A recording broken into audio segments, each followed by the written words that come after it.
దేవుని నియమాల్లో ఒక స్త్రీ పని చేసినప్పుడు ఆమెకు ఒక అవధులు లేని స్త్రీగా, పరిమితులు లేని స్త్రీగా ఆమె ప్రభు కొరకు ప్రయాసపడవచ్చని మరి నేను 100% నమ్ముతున్నాను. దేవుని ఆత్మచేత నడిపింపబడిన వారు దేవుని కుమారులుగా ఉంటారని పౌలే అంటున్నాడు. రోమీలకు రాసిన పత్రిక పౌలే రాసినాడు. రోమీలకు రాసిన పత్రిక 16వ అధ్యాయం మీరు చూస్తే ఈ రోమా పత్రిక ఒక స్త్రీ ద్వారా పంపిస్తున్నాడు. రోమా పట్టణానికి వెళ్ళడానికి పురుషులకు ధైర్యం లేనప్పుడు ఒక స్త్రీ ముందుకు వచ్చిందండి, ఫీబే. రోమా 16:1 చూడండి. ఎంక్రేలో ఉన్న సంఘ పరిచారకురాలగు ఫీబే అను మన సహోదరిని పరిశుద్ధులకు తగినట్టుగా ప్రభువునందు చేర్చుకొని ఆమెకు మీ వలన కావలసినది ఏదైనా ఉన్నలా సహాయం చేయవలనని ఆమెను గురించి మీకు సిఫారసు చేయుచున్నాను. ఆమె అనేకులకును నాకును సహాయురాలై ఉండెను. అంటే పౌలే రాసినాడు ఈ పత్రిక. రాసిన తర్వాత రోమా మరి పట్టణానికి తీసుకొని వెళ్ళడానికి ఆనాడు చాలా భయపడేది. ఎందుకంటే క్రీస్తు మతం గురించి, క్రీస్తుని గురించి చాటిస్తే వారికి సిలువే, అంత కఠినమైన శిక్ష. కానీ ఈ స్త్రీ భయపడకుండా కొన్ని నెలలు ప్రయాణం ఓడలో చేసి ఎంతో ధైర్యంగా వెళ్ళి ఆ రోమాలో ఉన్న విశ్వాసులకు ఈ పత్రికను అందిస్తుంది. ఒకసారి హల్లెలూయా గట్టిగా చెప్దామా? మరి చాలామంది అంటారు Paul is a women hater అని. నాకైతే అట్లా అనిపించలేదు. మనం ఆయనను అపార్థం చేసుకొని ఆయన స్త్రీ ద్వేషకుడు అని ఎలాగంటాం? We have not misunderstood his words. His interpretation was misunderstood by people. అలా పౌలు ఎప్పుడు కూడా స్త్రీ ద్వేషకుడైతే మీరందరూ దేవుని కుమారులై ఉన్నారని ఎందుకంటాడు? క్రీస్తునందు విశ్వాసం ఉంచువారు, ఎందరైతే దేవుని ఆత్మచేత నడిపింపబడుతూ వారందరూ దేవుని కుమారులని ఎలాగంటాడు? మరి ఇక్కడ ఈ పత్రికని ఒక స్త్రీ ద్వారా ఎందుకు పంపిస్తున్నాడు? మరి ఈ యొక్క అధ్యాయంలో మీరు చూసినప్పుడు రోమీలకు రాసిన పత్రిక 16వ అధ్యాయంలో ఎంతోమంది స్త్రీలు, పరిచర్యలో వాడబడిన స్త్రీలు ఉంటారు. నేను రెఫరెన్స్ చెప్తాను, మీరు చూడండి బైబిల్లో. రోమా 16:3 క్రీస్తు యేసునందు నా జత పనివారై ప్రిస్కిల్లకును అకులకును నా వందనములు చెప్పుడి. వారు నా ప్రాణము కొరకు తమ ప్రాణమును ఇచ్చుటకైనను తెగించిరి, మరియు వారి ఇంట ఉన్న సంఘమునకును వందనములు చెప్పుడి. నేను మాత్రం కాదు, అన్యజనులోని సంఘము వారందరూ వీరికి కృతజ్ఞులై ఉన్నారు. అకుల, ప్రిస్కిల్లా, మనకు తెలుసు ప్రిస్కిల్లా ఈజ్ అ వుమన్. ఈ ప్రిస్కిల్లా పౌలు జతపనివారు, మీరు నా జతపనివారు అని అంటున్నాడు కదా. ఈ ప్రిస్కిల్లా పౌలుతో కలిసి డేరాలు కొట్టేది. ఈ ప్రిస్కిల్లా చాలా జ్ఞానవంతురాలు కాబట్టి మీరు అపోస్తలుల కార్యం 18వ అధ్యాయంలో చూసినప్పుడు విద్వాంసుడైన అపోల్లోకు, చాలా జ్ఞానవంతుడు అపోల్లో, కానీ దేవుని గురించిన మార్గం తెలియదు, యేసు ప్రభు ఎవరో తెలియదు. కాబట్టి ప్రిస్కిల్లానే అపోల్లోకు దేవుని గురించిన మార్గాన్ని బోధిస్తుందండి. దేవునికి స్తోత్రం, హల్లెలూయా. ఆమె ఇంట కూడా ఒక సంఘం ఉండిందని వాక్యంలో ఉన్నది. తర్వాత మీరు చూడండి, మీరు ప్రాణం కూడా నా కొరకు పెట్టడానికి తెగించినారు అని పౌలు అంటున్నాడు. 6వ వచనం, మీ కొరకు బహుగా ప్రయాసపడిన మరియకు వందనములు. అంటే మీరందరూ సంఘంలో చాలా ప్రయాసపడినారని అర్థం. వందనములు వందనములు వందనములు అని చెప్తూ ఉన్నాడు. ఇక్కడ అనేక మంది స్త్రీలు ఉన్నారు. వందనములు ఎప్పుడు చెప్తామండి? చాలా కష్టపడితే కదా థ్యాంక్స్ చెప్పేది. సేవలో ఇంత బహుగా వారు ప్రయాసపడినారు ఈ స్త్రీలు. అందుకే పౌలు వారికి వందనాలు చెప్తున్నాడు. మరి పౌలు స్త్రీలు పని చేయొద్దని అంటాడా? మౌనంగా ఉండమంటాడా? అది తప్పుడు అభిప్రాయం అని మనకు అర్థమవుతుంది. బహుగా ప్రయాసపడిన మరియకు వందనములు, నాకు బంధువులను నా తోడి ఖైదీలైన ఆంద్రోనికకును యూనియకును వందనములు. వీరు అపోస్తలు, యూనియస్ అన్నమాట. ఆమె షీ ద లేడీ అపోస్టల్. ఆ దినాల్లో ఆమె అపోస్తకురాలు, ఆమె భర్త, వీరు ఇద్దరు కూడా అపోస్తలులని వాక్యంలో ఉన్నది. ప్రసిద్ధికెక్కిన వారై నాకంటే ముందుగా క్రీస్తునందు ఉన్నవారు. Lady apostle is far ahead of apostle Paul విశ్వసించిన దానికంటే ఎంతో కాలం ముందు ఆమె భర్త ఇద్దరు అపోస్తులుగా పనిచేస్తున్నారని ఇక్కడ మనకు అర్థమవుతుంది. తర్వాత 12వ వచనం చూడండి. ప్రభువునందు ప్రయాసపడు త్రుపైనాకును త్రుఫోసాకును వందనములు. వీరు కూడా స్త్రీలే. ప్రియురాలకు పెర్సిసునకు వందనములు. ప్రియురాలు అంటున్నాడు. పేరేంటి? పెర్సిస్. పెర్సిస్ ఎవరికి ప్రియురాలు? నేను చదివినప్పుడు అనుకున్నా ఇదేంటి ప్రియురాలు అంటున్నాడు. పౌలుకు ప్రియురాలా? కాదు, సంఘానికి ప్రియురాలు. దేవునికి స్తోత్రం, హల్లెలూయా. ఆమె సంఘానికి ప్రియురాలు అయిపోయిందండి. సంఘానికి ఎప్పుడు ప్రియురాలు అవుతుంది? సంఘం కొరకు ఆమె ప్రయాసపడి దేవుని సేవ చేసినప్పుడే సంఘం she becomes beloved of the church. అందుకే పౌలు అంటున్నాడు, ప్రియురాలకు పెర్సిసునకు వందనములు. ఆమె ప్రభువునందు బహుగా ప్రయాసపడాను. ప్రభువునందు ఏర్పరచబడిన రూపునకు వందనములు, అతని తల్లికి వందనములు. ఆమె నాకును తల్లి. అంటే రూఫునకు వందనములు, రూఫు తల్లికి వందనాలు. ఆమె రూఫుకు మాత్రం తల్లి కాదు, నాకు కూడా తల్లి. నాకు అనిపిస్తుంది పౌలు భక్తుడు సేవ చేసి అలసిపోయినప్పుడు ఈ రూఫు తల్లి చక్కని ఆహారం వండి మంచి ఆతిథ్యం ఇచ్చి ఒక కుమారుని చూసుకున్న రీతిగా పౌలు చూసుకుందేమో అదొక సేవలో భాగం కాదా? ఆతిథ్యం ఇవ్వడం కూడా సేవనే కదా. మరి ఆమె అంతగా ప్రేమ పౌలుకు చూపింది కాబట్టి ఆమె నాకును తల్లి అని అంటున్నాడు. అంటే ఇక్కడ చూస్తే ఎంతమంది స్త్రీలు? అపోస్తలుల కార్యం 21లో ఉంది, ఫిలిప్పునకు 4 కుమార్తెలు. ఆ 4 కుమార్తెలు కూడా ఎవరంటండి? ప్రవచించేవారు. దేవునికి స్తోత్రం, హల్లెలూయా. 4 కుమార్తెలు. ఆడపిల్లలు పుడితే చాలా ఆయాసపడుతూ ఉంటారు కదా, కానీ ఫిలిప్పుకు 4 కుమార్తెలండి. ఈ 4 కుమార్తెలు మీరు చూడండి. అపోస్తలుల కార్యం 21:8 నుండి చదువుతాను. మరునాడు మేము బయలుదేరి కైసరుకు వచ్చి 7గురిలో ఒకడును సువార్తికుడునైన ఫిలిప్పు ఇంట ప్రవేశించి అతని యొద్ద ఉంటిమి. కన్యకలుగా ఉన్న 4 కుమార్తెలు అతనికి ఉండిరి, వారు ప్రవచించువారు. హల్లెలూయా. ప్రవచించేవారంటే ఏదో కాకమ్మ కబుర్లు చెప్పే మనుషులు కాదు, ఏదో వచ్చిరాని మాటలతో సోదే చెప్పేవారు కాదు. ప్రవచనం అంటే దేవుని వాక్యం, దాన్ని మించిన ప్రవచనమే లేదు. ఇదంతా ప్రవచనమే, దేవుని వాక్యమే ప్రవచనం. మరి వీరు సంఘములో ఉండి ప్రవచించినారు కదా. ప్రవచించేవారు రోడ్డు మీద ప్రవచిస్తారా? ఎక్కడ ప్రవచిస్తారు? సంఘములోనే కదా ప్రవచించింది. మరి వారు మౌనంగా ఉన్నారా? వారు దేవుని వాక్యాన్ని ప్రకటించినారు. 4 కూడా సంఘ క్షేమాభివృద్ధి కొరకు వారు ప్రయాసపడినట్టు మనం చూస్తున్నాం. వాక్యంలో చూసినప్పుడు యేసు ప్రభు మరి తన దగ్గరకు వచ్చిన ఏ స్త్రీనైనా ఆయన చులకనగా చూసినాడా? Did Jesus demean any woman? యేసు ప్రభు ఎవరినైనా చౌకబారుగా చూసినాడా స్త్రీలనని నేను కొద్దిగా రీసెర్చ్ చేసినాను. ఇదంతా రీసెర్చ్ ఫలితమే, బాగా వెతికితేనే దొరికిన ఈ వాక్యాలన్నీ. నాకైతే ఒక్క దగ్గర కూడా యేసు ప్రభు స్త్రీని ఒక సెకండ్ రేట్ సిటిజన్గా కానీ చౌకబారుగా చూసినట్టు నాకు కనబడలేదు. ఆయన పుట్టుకలోనే స్త్రీ ఉంది, ఆయన పరిచర్యలో స్త్రీలు ఉన్నారని మీరు లూకా సువార్త 8వ అధ్యాయం ఒకసారి చూడండి. మొదటి 2 వచనాలు నేను చదువుతున్నాను. How Jesus took even women in to his discipleship. ఆయన పరిచర్యలో స్త్రీలు ఆయనను వెంబడించి సువార్త ప్రకటనలో ఉన్నారని వాక్యంలోనే రుజువు ఉన్నది. లూకా సువార్త 8:1-2. వెంటనే ఆయన దేవుని రాజ్య సువార్తను తెలుపుచు ప్రకటించు ప్రతి పట్టణంలోనూ ప్రతి గ్రామంలోనూ సంచారం చేయుచుండగా 12 మంది శిష్యులను, అపవిత్రాత్మలను, వ్యాధులను పోగొట్టబడిన కొందరు స్త్రీలను, అనగా 7 దయ్యములు వదిలిపోయిన మగ్దలేనే అనబడిన మరియయు, హేరోదు యొక్క గృహ నిర్వాహకుడకు కూజా భార్యయు, యోహన్నయు, సూసన్నయు ఆయనతో కూడా ఉండేది. వీరును ఇతరులు అనేకులు తమ కలిగిన ఆస్తితో వారికి ఉపచారము చేయించు వచ్చిని. చాలామంది స్త్రీలు యేసును వెంబడించినారు.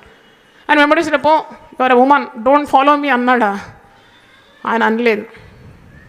కొందరు అంటారు యేసు ప్రభు 12 మంది శిష్యులను ఎన్నుకుంటే దాంట్లో స్త్రీలు లేరు కదా అని. అట్లంటే అన్యులు కూడా లేరు. మరి అపోస్తలుల కార్యం 9వ అధ్యాయం చూస్తే దోర్కా అని ఒక శిష్యురాలు ఉండేను. శిష్యులు అంటే యేసు చెప్పిన మార్గాన్ని వెంబడించేవారు. ఆయనతో సహవాసము చేసి ఆయన పరిచర్యలో 3.5 సంవత్సరాలు పురుషులు ఉండినారు. కానీ ఆయన వెంబడించిన స్త్రీలు చాలామంది ఉన్నారు కదా. వారు ఎవరంటే ఆయన చేత ఆయన ప్రేమను అనుభవించిన వారు. 7 దయ్యముల చేత బాధపడిన మగ్దలేని భార్య. నేను ఆమెను గురించి చదివినాను. She was a great business women, a very rich lady. కానీ ఆమెకు దయ్యం పట్టినప్పుడు ఆమె నగ్నంగా వీధుల్లో పడి పరిగెత్తేదాడు. ఆమెను ఎవరు కూడా అదుపులో తీసుకోలేకపోయేదాడు. కుటుంబమే తిరస్కరించిన స్త్రీ మగ్దలేని మరియ. కానీ యేసు ఆమెను స్వస్థపరిచినప్పుడు ఆమెకి ఎంత కృతజ్ఞత, ఎంత ప్రేమ యేసు ప్రభు మీదంటే. యేసు ప్రభును ఆమె వెంబడించింది. She loved him so much. ఎంత ప్రేమించిందో చెప్పలేము. అందుకే కదా ఆదివారము పెందల కడ, మీరు యోహాను సువార్త 20 చూస్తే ఆదివారం పెందల కడ ఇంకా చీకటిగా ఉన్నప్పుడు ఒక స్త్రీ ఎక్కడికి వెళ్తుందండి? సమాధి తోటకు. ఎంత ధైర్యం! పగలపూట మిట్ట మధ్యాహ్నమే పురుషులు కూడా పోవడానికి తెగించారు సమాధి తోటకు. దయ్యాలు ఉన్నాయి, బుత్తలు ఉన్నాయి అంటారు. కానీ ఈ స్త్రీకి ఇంత తెగింపు ఎలాగొచ్చింది? నాకు అర్థమైందంటే ప్రేమలో భయం ఉండదు. పరిపూర్ణమైన ప్రేమ భయమును పారద్రోలుతుంది. చప్పట్లు కొట్టి దేవుని స్తుతిద్దాం. హల్లెలూయా. లవ్ కాస్ట్స్ అవే ఎవ్రీ ఫియర్. ప్రభు యొక్క మృతదేహానికి సుగంధ ద్రవ్యాలు పూయాలని వెళ్ళింది, కానీ ఏనాడు ఆమె జీవితంలో ఊహించలేదు పునరుద్ధానుడై మొట్టమొదట తన ప్రత్యక్షతను మగ్దలేని మరియకు ఇవ్వబోతున్నాడని ఆమెకు తెలియదు. దేవునికి స్తోత్రం. హల్లెలూయా. ఆయన స్వరాన్ని వినిపిస్తున్నాడు. అమ్మా, నువ్వెందుకు ఏడ్చున్నావు? నువ్వెవరిని వెతుకుచున్నావు? మరియా అని అంటాడు. అంటే పునరుద్ధానుడైనాక మొట్టమొదటి స్వరము విన్నది ఎవరండి? స్త్రీయే. హల్లెలూయా. ఆదేశం ఏంటి? నువ్వు వెళ్ళి నా శిష్యులతో చెప్పు, నేను పునరుద్ధానుడైనానని. ఆ మాట ఒకసారి చూద్దాం. యోహాను సువార్త 20 ఉంది, 17వ వచనం. నా సహోదరుల యొద్దకు నువ్వు వెళ్ళి నా తండ్రియు మీ తండ్రియు నా దేవుడును మీ దేవుడైన వాని యొద్దకు ఎక్కిపోతున్నానని వారితో చెప్పు. మగ్దలేని మరియ వచ్చి, నేను ప్రభువును చూచి తిని ఆయన నాతో ఈ మాటలు చెప్పానని శిష్యులకు తెలియజేశాను. హల్లెలూయా. చూడండి, యేసు ప్రభు శిలువ మరణం దగ్గర నిలబడడానికి పురుషులకు ధైర్యం లేకుండేది. అక్కడ కూడా యేసును మిక్కటంగా ప్రేమించిన స్త్రీలే ఉన్నారు. The women who loved him dearly had the guts to stay at the cross. నేను ప్రభువును చూసినానని, ఆయన నాతో మాట్లాడినాడని వెళ్ళి ఆ మాటలన్నీ కూడా ప్రభు చెప్పిన మాటలు శిష్యులకు, భయపడుతున్న శిష్యులకు వెళ్ళి తెలియజేసింది. అది ఆదివారమే. కొంతమంది అంటారు ఆదివారం స్త్రీలు ప్రసంగం చేద్దని. మొట్టమొదటి పునరుద్ధాన సందేశము ఆదివారము అందించింది ఎవరో కాదు. ఎవరండి? స్త్రీ. అనుమానం ఉందా? Hallelujah. The first woman who witnessed the resurrection and who preached about the resurrection to the disciples. మరి యేసు ప్రభు పుట్టుకలో స్త్రీని చూస్తున్నాం, పరిచర్యలో చూస్తున్నాం, పునరుద్ధానంలో చూస్తున్నాం. ఆయన ఆరోహణమైనప్పుడు స్త్రీలు ఉన్నారు, పరిశుద్ధాత్మ కుమ్మరింపబడినప్పుడు స్త్రీలు ఉన్నారు. కాబట్టి తప్పకుండా స్త్రీ ప్రభు కొరకు ఫలించాలని ధైర్యంగా నేను బోధిస్తున్నాను. దేవునికి స్తోత్రం. హల్లెలూయా. మత్తయి సువార్త 1వ అధ్యాయంలో యేసు క్రీస్తు వంశావళిలో స్త్రీలు ఉన్నారు. మీరు వెళ్ళి చదవండి. హెబ్రీయులకు రాసిన పత్రిక 11వ అధ్యాయంలో విశ్వాస వీరుల జాబితాలో స్త్రీలు ఉన్నారు. ఉన్నారా లేదా? ఎంతమంది చెప్తారు ఉన్నారని? మీరు బైబిల్ చదివితే తెలుస్తుంది ఉన్నారని. అంటే చాలామందికి అనుమానం ఉంది కాబట్టి చదివిస్తాను. మత్తయి సువార్త 1వ అధ్యాయము. ఇది యేసు క్రీస్తు యొక్క వంశావళి. మత్తయి సువార్త 1:3 ఉంది. యూదా తామారునందు పెరెస్ను జెరహును కనెను. 5వ వచనం. నయస్సోను షల్మానును కనెను. షల్మాను రాహబునందు బోయజును కనెను. బోయజు రూతునందు ఓబేదును కనెను. 6వ వచనం. ఊరియా భార్యగా నుండిన, అంటే బెత్షెబ, ఆమె యందు దావీదు సొలొమోనును కనెను. తిరిగి 16వ వచనం. యాకోబు మరియ భర్త అయిన యోసేపును కనెను. ఆమె యందు క్రీస్తు అనబడిన యేసు పుట్టెను. హల్లెలూయా. మరి హెబ్రీయులకు రాసిన పత్రిక 11వ అధ్యాయంలో విశ్వాస వీరుల జాబితా. ఇదందరూ పురుషులేనా? కాదు, దీంట్లో కూడా స్త్రీలు ఉన్నారు.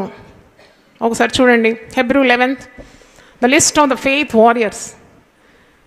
దీంట్లో కూడా స్త్రీలు.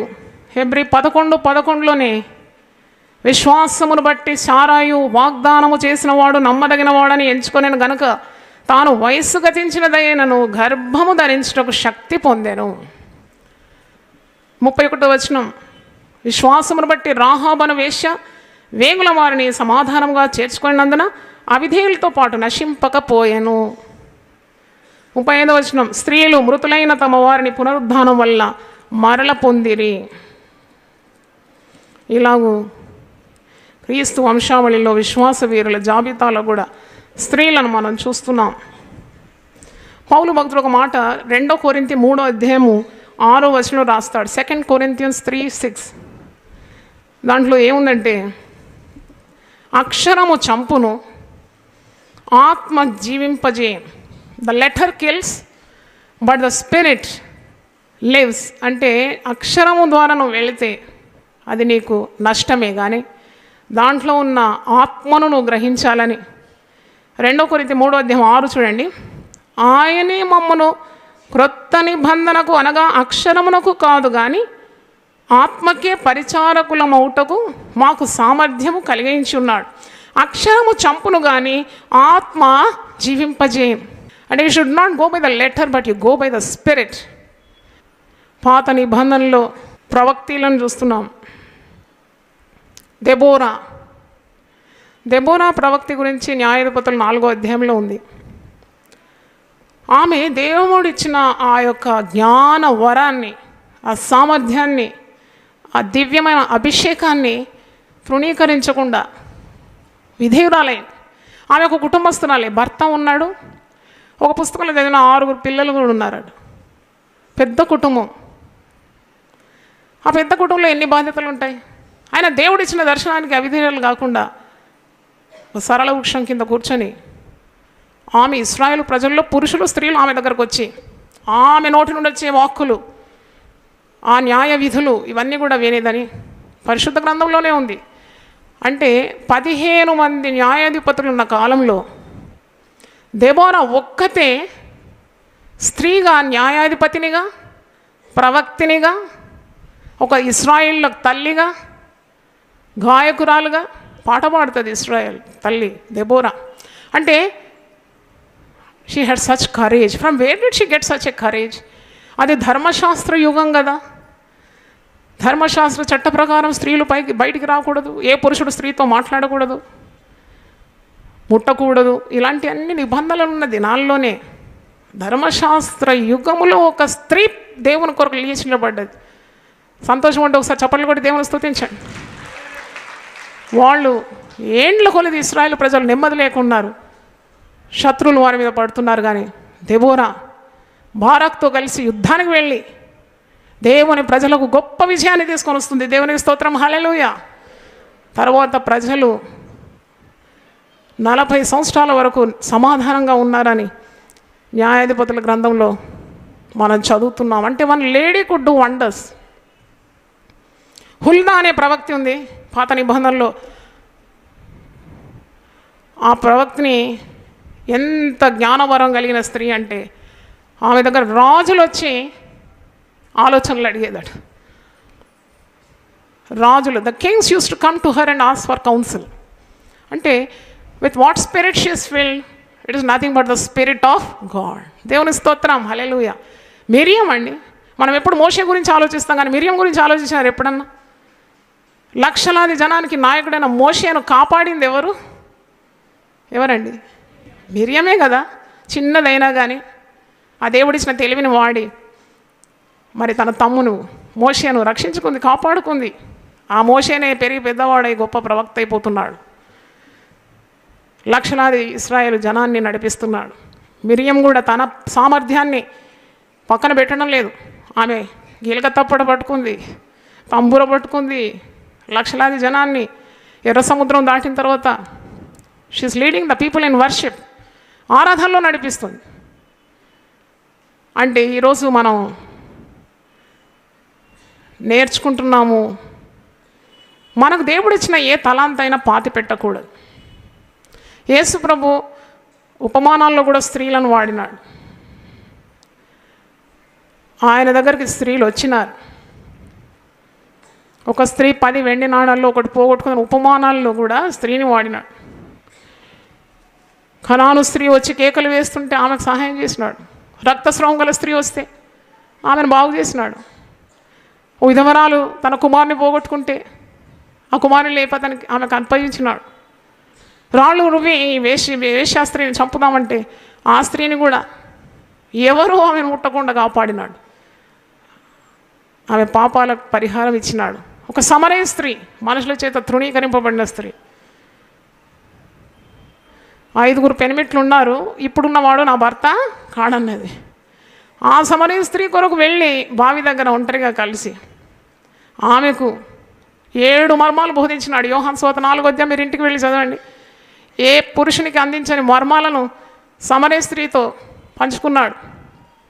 నేనే మెస్సేనని ఆ రోజుల్లో ఎవరితో చెప్పలేదు, రాబ్బోనులతో చెప్పలేదు, యాజకులతో చెప్పలేదు, నిలువుటంగిలు ధరించుకున్న పరిసయ్యులు శాస్త్రులతో చెప్పలేదు. కానీ ఒక స్త్రీ, పాపాత్మురాలైన ఒక స్త్రీతో పంచుకున్నాడు, నేనే మెస్సయ్యను.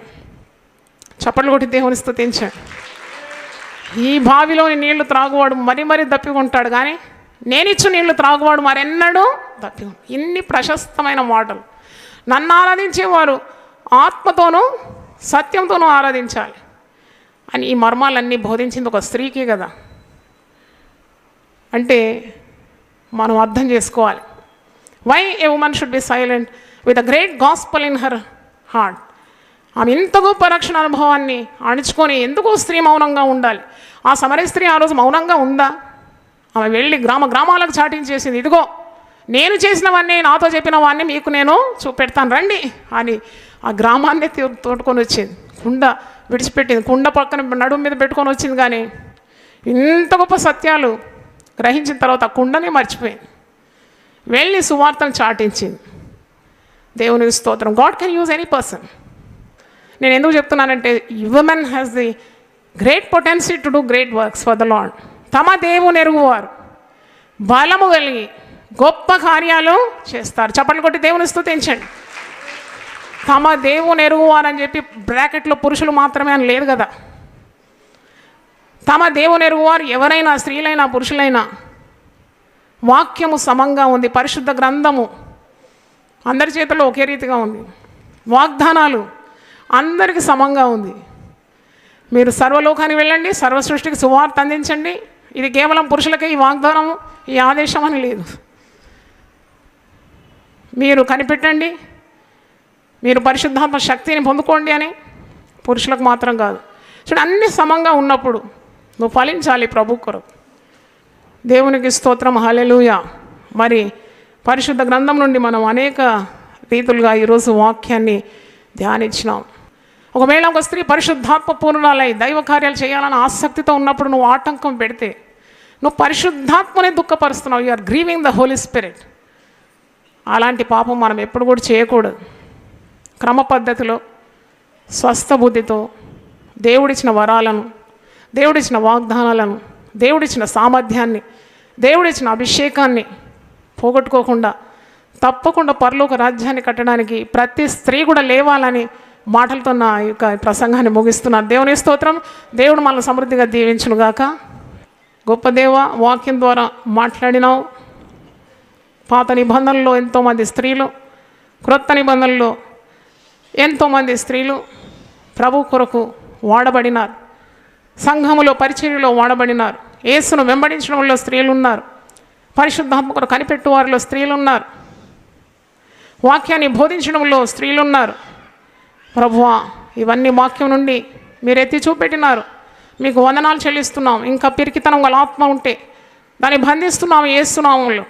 నువ్వు మాకు పిరికితనం గల ఆత్మని ఇవ్వలేదు. ధైర్యము, శక్తి, ఆత్మనేది మరి నిగ్రహం గల ఇంకా సగటు మనసుతో ఉండేవారితో మీరు మాట్లాడండి ప్రభువా. మా సంఘంలో ఉన్న స్త్రీలందరినీ వాడండి నాయన. టీవీ ద్వారా దేవుని వాక్యం వింటున్న స్త్రీలను కూడా మీరు లేవనెత్తండి. వారికి ఉన్న పిరికితనం తొలగించండి ప్రభువా. నీ కొరకు ఘన విజయాలు సాధించడానికి, సైతాను రాజ్యాన్ని కూలగొట్టడానికి ప్రతి స్త్రీకి నువ్వు దర్శనం దయచేయమని ప్రార్థిస్తున్నాం. ఏ పక్షపాతము లేని తండ్రివి ప్రభువా. నీలో ఏ చంచలత్వము లేదు. నీవు నీ రూపంలోనే స్త్రీని పురుషుని సృజించుకున్నావు. ఒకటే ఆత్మను ఇద్దరికి ఇచ్చినావు. ఒకటే వాగ్దానాలను ఇచ్చినావు. ఒకటే పరిశుద్ధ గ్రంథాన్ని ఇచ్చినావు. ఒకటే ఆదేశాన్ని ఇచ్చినావు. కాబట్టి క్రీస్తును ధరించిన వారమై దేవుని కుమారులుగా ప్రకాశించడానికి మీరు కృప దయచేయమని. ఎవరైతే దేవుని ఆత్మచేత నడిపింపబడుతున్నారో వారందరూ దేవుని కుమారులని మేము చదివినాం. గొప్ప దేవ, అలాంటి కుమారత్వంలోకి మమ్మను పిలుచుకున్నావు. అంతరంగ పురుషుని మాకు అనుగ్రహించినావు కాబట్టి ధైర్యంగా ముందుకు సాగడానికి మీరు కృప దయచేయమని యేసు పరిశుద్ధ నామములో అడిగి వేడుకుంటున్నాను తండ్రి. ఆమేన్, ఆమేన్. దేవుడు మనల్ని సమృద్ధిగా దీవించును గాక.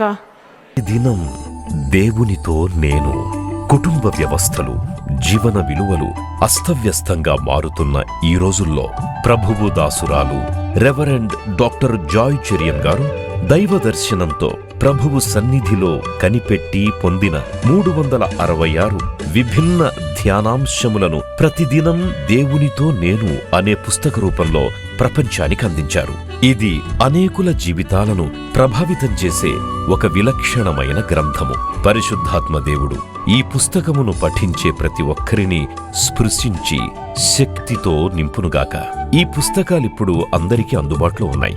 ఈ నూతన సంవత్సరంలో దీనిని మీరు ధ్యానించండి, మీ బంధుమిత్రులకు ఆత్మీయ బహుమతిగా అందించండి.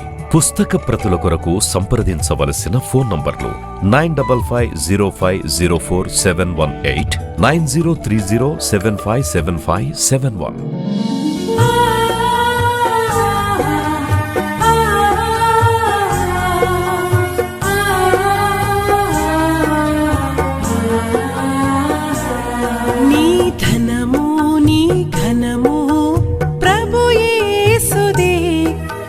దశమా భాగమునీయ వెనుదీతువా.